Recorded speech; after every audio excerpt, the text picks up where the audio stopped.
When I had to have a high-profile conversation with a CEO, executive, or someone whom I consider better than me, my voice would be muffled. My name is Aditya Guthey. I want to talk to you. Have you ever faced that situation where you wanted to communicate something but words are not coming out of your mouth? You want to be more confident but you're not able to? Or you are in a team meeting and you wanted to say something super powerful, and because of a lack of confidence you either did not say it or said it in a muffled voice. I was once in a team meeting and they were doing some layoffs. I wanted to ask them if there are going to be layoffs from a certain team, and I was like, are there going to be layoffs in the next team? I couldn't say it in a way that people understands. My name is Aditya Guthey, speaker and a career performance hacker for engineers. Today in this video, we will go multiple levels deep to understand the fears behind why people lose confidence, their voice becomes muffled, especially when they are having a high-profile conversation. Going deeper and understanding the game that plays inside our head is called inner game of communication.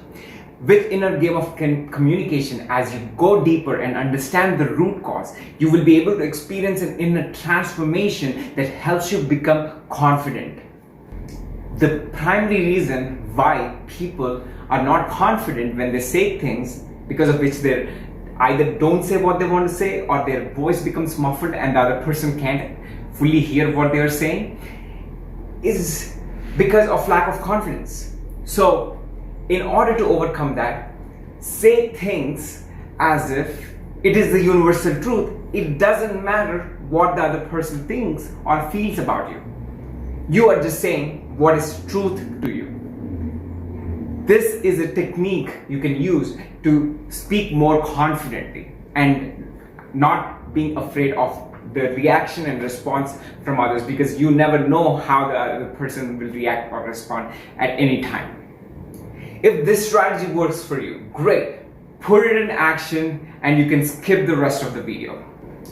If not, we will go deeper to understand why people care so much about what others think of them and ultimately lose confidence in saying what they want to say.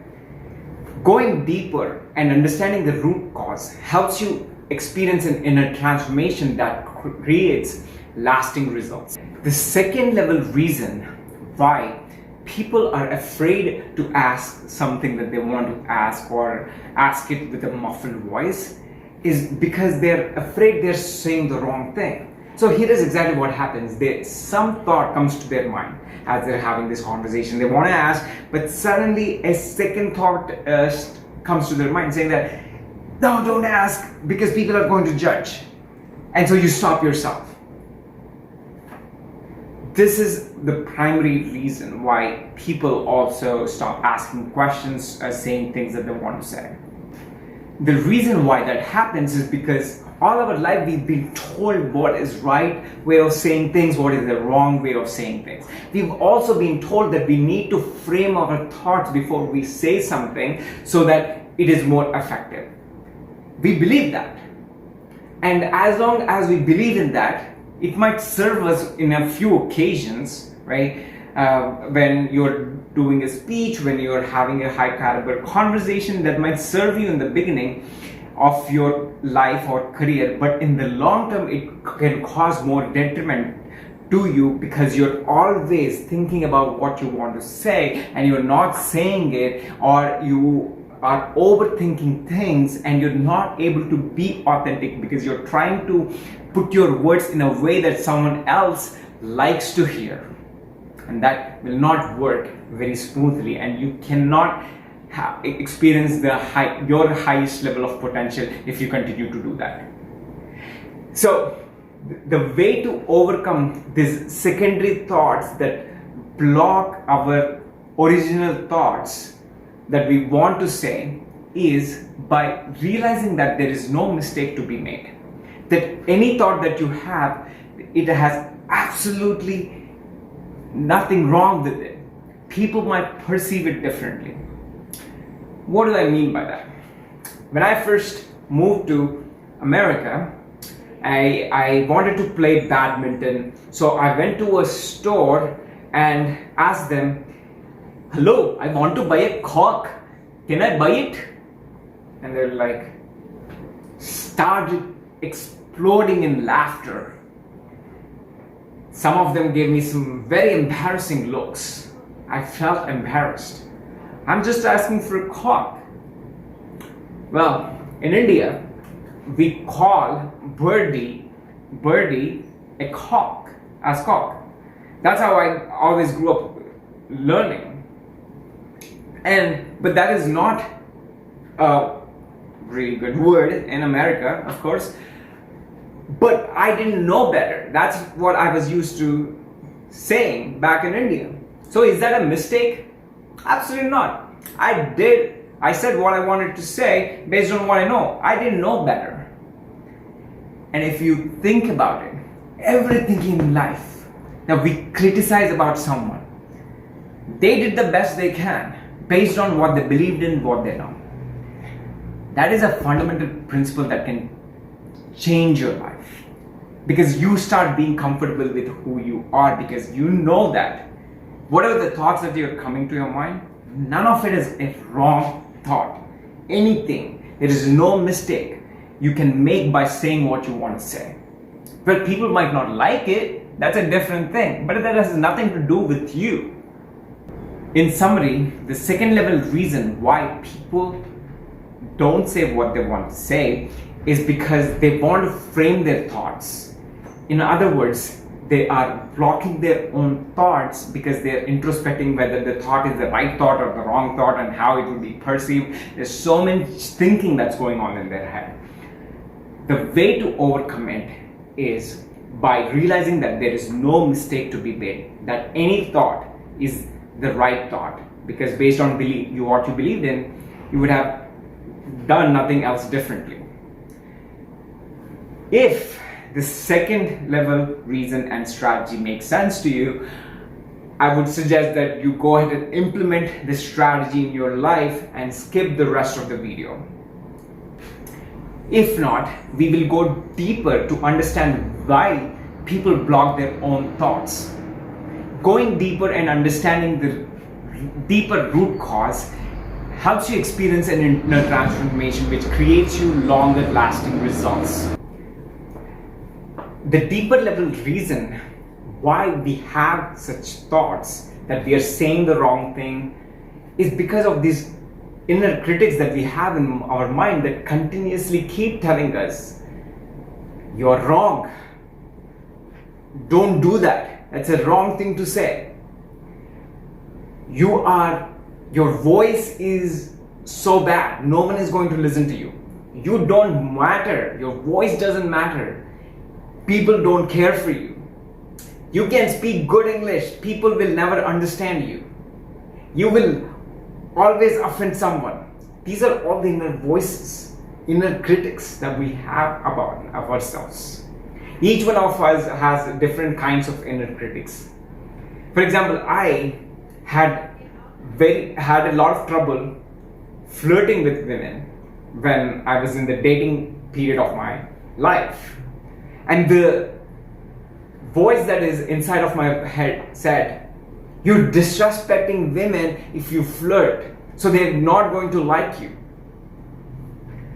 And that has happened because growing up, I've seen men disrespect women by being flirtatious. So I created a story in my mind that flirting is disrespectful. So it's hard for me to flirt.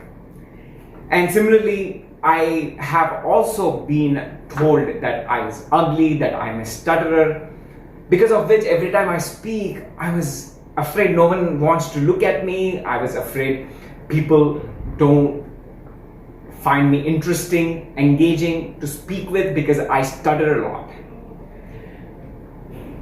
Well, when you have these inner critics in your mind, whether they are self-imposed, For me, being not flirtatious, being don't flirt is a self-imposed limitation. And similarly, being ugly or stutterer is externally imposed limitation. Whatever it is, I believed in it. And whenever you have such inner critics, it is hard to express yourself authentically because you have this inner critics in your mind saying that you're saying the wrong thing, don't say that, and blah, blah, blah. The way to overcome it is by realizing how true it is. How true are these inner critics in our minds? Am I really a stutterer? Can you be flirtatious and be respectful? Hell yeah. Women love being flirtatious as long you are being respectful. How true is that I'm a stutterer? I really believe that. Until many people told me I'm not a stutterer. It's just the lack of confidence that gives me train of thoughts that makes me stutter sometimes. And which is completely a human phenomenon when you're initially starting out to speak a lot. So the strategy here is to think for yourself, like, where did your self-critique start and how true it is, and to reframe that those self-critics in a way that is helpful to you. Let that self-critic tell you that you're awesome instead of letting it tell you you're a stutterer. Let it tell you you're an amazing speaker. People want to hear to you. Let the self-critic tell you, give it a new job to tell you that flirting is respectful. Flirting is fun. And when you can reframe these self-critics and give them a new job, they might help you in a way that serves you become the best version of yourself. So, in summary, the deeper level reason we just explored is we all have self-critics, either self-imposed or that we borrowed it from someone else. And the strategy to overcome these self-critics is to give these self-critics a new job by telling them, do something else which is more uplifting to you. If this is helpful to you, you can implement this strategy in place and skip the rest of the video. If not, we will go a few more levels deeper to understand why we lose confidence when we want to say what we want to say. Going deeper helps us experience an inner transformation which creates more lasting results. One more reason why people feel less confident when having the conversation, besides all the reasons we have discussed before, like the self-critics and so on, is the attachment to outcome. When you walk into the conversation, you want the conversation to turn out a certain way. When you're walking to a girl in a bar, you want the girl to like you. Maybe when you are asking your boss a question and you are in a performance review, you want your boss to tell you how awesome you are and also to give you a bonus or a salary raise or even a promotion. So you have some outcome that you are so attached to that it takes you away from the present moment because you're attached to the outcome. You want to control the conversation.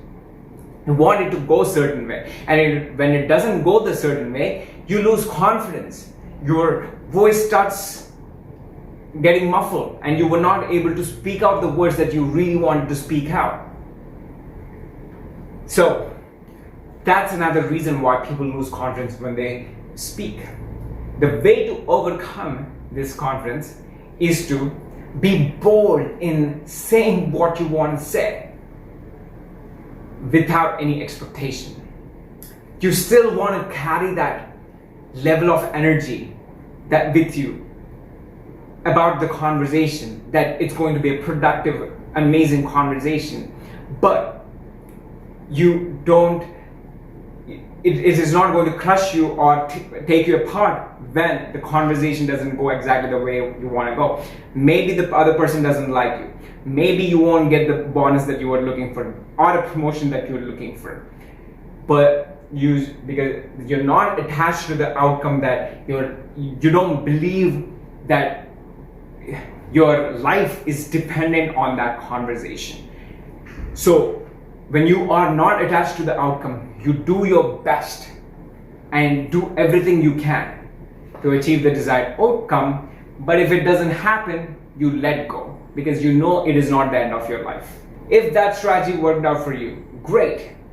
Go ahead and implement this strategy and skip the rest of the video. If not, we will go one more level deep, and I promise you this is the last level that we are going to deep. We will explore why people are attached to a certain outcome. And the reason why people are attached to a certain kind of an outcome is because they have a judgment that something is right and something is wrong. If I get a promotion, that is a good thing. If I get a bonus, that is a good thing, maybe. Or if this girl likes me, that is a good thing. Or if she doesn't like me, it is a bad thing. Well, whenever you have a judgment that something is good and something is bad, this situation is perfect, this situation is so miserable, that's when you will have an attachment to outcome. And the way to overcome is by being non-judgmental. To be able to accept anything, whether rejection or acceptance. Both of them are equally good things. If a girl rejects you, maybe that's a good thing, because now you can speak to another one. Maybe the next one is a better one. Maybe the girl is not the good fit for you.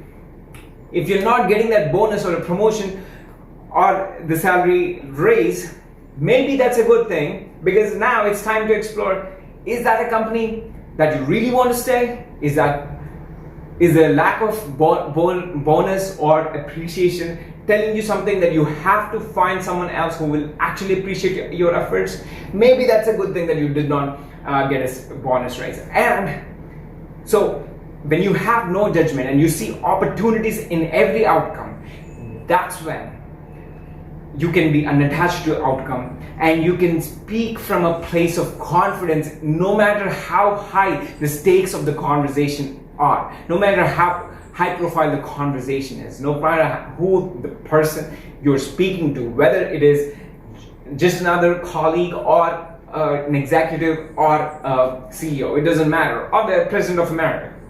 Being confident is a vast topic. There could be many reasons why someone experiences less confidence. And in this video, we went many levels deep to understand the root causes of why people lose confidence in conversations. This is a process that I help my clients with over several months. And when they identify their root fears and deepest insecurities, the entire world shifts for them, because they understood the root cause. And when you understand the root cause, you can make shifts that can create a lasting transformation for you. If you have any questions about this process, feel free to reach out to me. My details are in the description of this video. I always respond to every single email and message that I receive. Thank you for watching, and hit the subscribe button below so you don't miss another video.